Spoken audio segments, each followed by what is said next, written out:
For the record, I just want to say this. I don't think that Pegasus was ever a simp.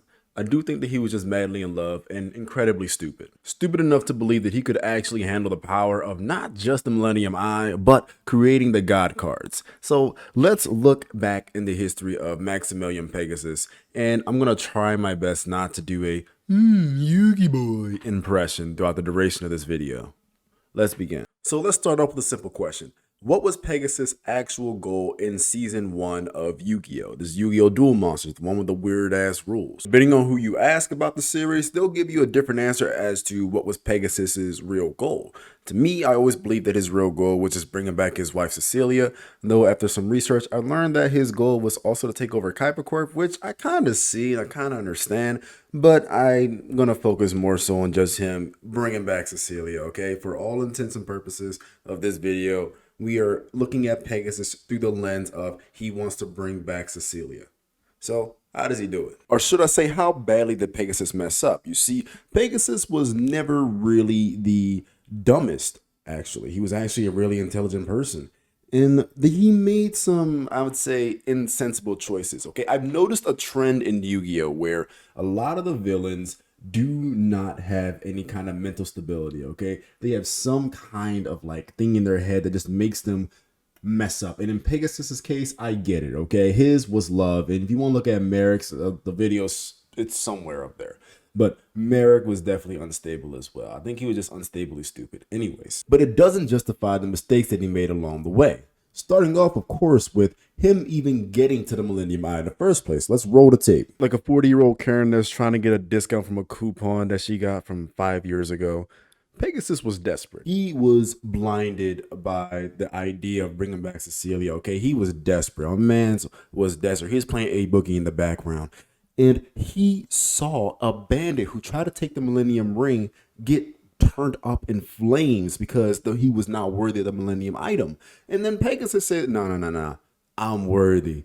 Let me get that Millennium Eye. Shotty said, all right, bet. Just cut his eye open, gave him the eye, and if he lived, he lived. Okay, I'm not saying that's a mess up. I'm not saying it's a mistake or anything. I'm saying that's his inability to see red flags. Now, the second mistake that he made, okay, see, we're not even in Duelist Kingdom yet, but when he made the God cards, literally everyone that was involved in making those God cards died, and he still went about making them. And listen, if you're trying to do something and at some point you've seen that people are dropping, stop the process immediately, okay? You know that something is wrong and something is not worth it. He even got visions, okay? He got nightmares. This man got nightmares playing in his head, and he still made the God cards. It didn't take him to the point where he got that big nightmare where Shotty looked at him and said, nah, I told you weren't ready.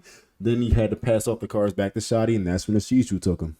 But the bottom line is that Shotty, in multiple instances throughout Pegasus's life, has warned Pegasus about the stupidity of which he is capable of doing now that he was worthy of the Millennium Eye. Shotty gave him many warnings, and yet he just ignored it. It was Pegasus's inability to see a red flag. I mean, he's going to be ran red when Pecora gets to him, but that's going to be different. Look, all I got to say is that Pegasus was not ready for the surprise encounter he got when he had to face Pecora. But I'm not going to go entirely negative on this man, Pegasus, okay?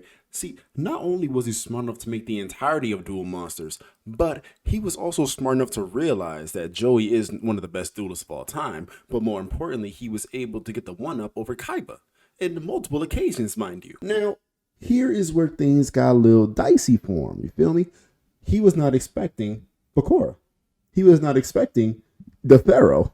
He was not expecting any of that to happen. Although he was cheating, that was next level cheating on Yugi's part, because technically he was doing the 2v1, which is not fair. Anyways, had that have not happened, then you know what? Pegasus may have actually have just won. And that probably wouldn't have stopped him or gotten him saved from Pecora, but I digress. Now let's take a look at the goons that Pegasus hired, okay? You see, Pegasus actually did hire some capable goons at a time, but sometimes, of course, you're watching the 4Kids dub, they had some finger pistols, but if you're watching the original, then you know they got the blicks on them. So, I gotta give you points for that, okay? You had goons that actually understood the assignment, and they knew what to do. However, why did you only print 4 copies of the Blue Eyes White Dragon in a card game where there are 3 copies allowed in the deck? Why didn't you just leave out 3 copies in existence? Why did you make a 4th one? Why did you? I'm trying to figure this out. Why did you make a 4th one? How much did Kaiba pay Pegasus, in order to print so much Blue Eyes support, even though Kaiba is the only one who could own a Blue Eyes. Why does he even have a tuned Blue Eyes White Dragon to begin? Did you plan all this? Hey, yo, hold on. He might be smarter than I think he is. So how smart was Pegasus really during Duelist Kingdom? I'm going to say a solid, you know what, he was a solid 8 out of 10, okay? If you ignore everything that he did in the beginning leading up to Duelist Kingdom, and he actually did things in a very more constructive way inside of his head, he would have gotten a lot better. But before Duelist Kingdom, no. All those mistakes he made back there, all those red flags you could have saw a while ago that would have saved him on the long run, he just walked right over it, looked the other way completely, did not see a single red flag the entire time, and that caused his downfall ineptly. It was like a little domino effect, pretty much.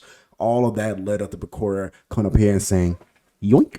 This man got his eye plucked out like it was a grape. Oh yeah, one more thing. Shout out to my man's Pegasus for what he did to Bandit Keep, okay? That was actually cold. This man turned his hand into a gun and then shot him in the head with it. That was actually cold. And then he walked off with it too, man. Nah, you get bonus points for that one, Pegasus. All right, y'all, that's going to conclude the video for today. If you got anything Pegasus related, please let me know down below in the comments. I'll be with y'all in a second. All right, thank you so much. Enjoy your time. Peace, love, tranquility. Remember the Titans. Don't forget to subscribe and all that good stuff, man.